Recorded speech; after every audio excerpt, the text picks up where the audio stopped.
Hello everyone, and welcome back to our new video. Well, if you want full control over tracking pixels, events, and even tags, Google Tag Manager is the best solution.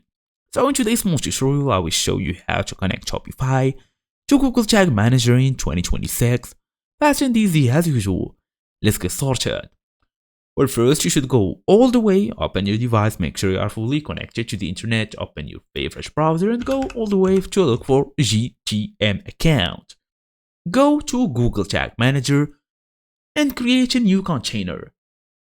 Well, it's basically a powerful tool that simplifies tag management for websites, allowing marketers and basically business to deploy and manage tags without extensive coding knowledge. So we're gonna go, as you see here, website tag management tool and solutions. Go all the way and look for this one. You can also search for free or sign in to Tag Manager. All you're gonna do now is copy the container ID. Copy the ID that starts with GTM, plus basically some numbers or even characters. Then we're gonna go back to Shopify admin or Shopify home screen. So here we go. After just creating your account, it will be looking like this. Go all the way to settings or get icon.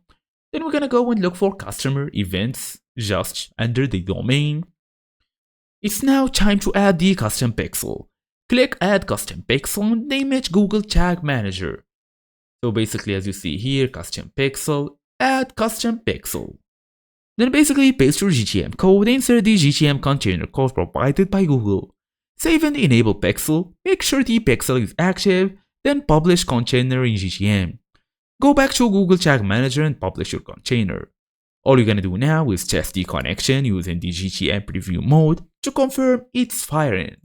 And that's the main idea. So thank you all for watching, and I will see you in the next video.